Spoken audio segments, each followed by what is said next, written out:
কানাই ছিল গ্রামের এক অদ্ভুত লোক। মুখে কম কথা, সারাক্ষণ নিজের ভাবনায় ডুবে থাকত। তবে সবচেয়ে অদ্ভুত ছিল তার সঙ্গী, একটি কালো বিড়াল। বিড়ালটির নাম ছিল কুয়াশা।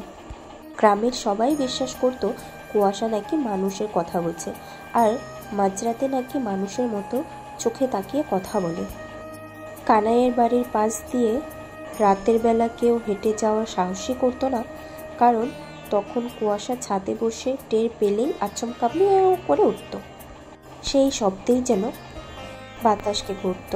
একদিন গ্রামের একটি ছোট্ট শিশু খেলতে খেলতে হারিয়ে যায়।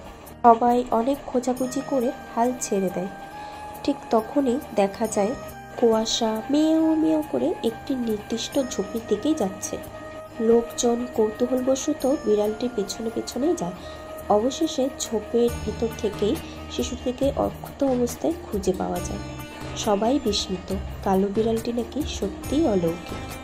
এরপর থেকে কুয়াশাকে আর কেউই অপয়া বলে না, বরং গ্রামের কেউ হারিয়ে গেলে বা বিপদে পড়লে কানাইয়ের বাড়িতে এসে বিড়ালটার কাছে দাঁড়িয়ে থাকে। কানাই কিছু বলে না। বছর ঘুরে যায়। একদিন কানাই অসুস্থ হয়ে পড়ে। গ্রামের সবাই দেখতে আসে। কুয়াশা তার বালিশের পাশে চুপ করে বসে থাকে। সেই রাতেই কানাই পৃথিবী থেকে চিরবিদায় নেয়। তবে আশ্চর্যের বিষয়, পরদিন সকাল থেকে কুয়াশাকে আর কেউ দেখতে পায় না। কেউ বলে সে পাহাড়ে চলে গেছে, আবার কেউ বলে কানাইয়ের আত্মার সাথেই চলে গেছে। তবু আজও গ্রামের কেউ বিপদে পড়লে দূরে কোথাও থেকে শুনতে পায় কালো বিড়ালের মেয়াও ধ্বনি।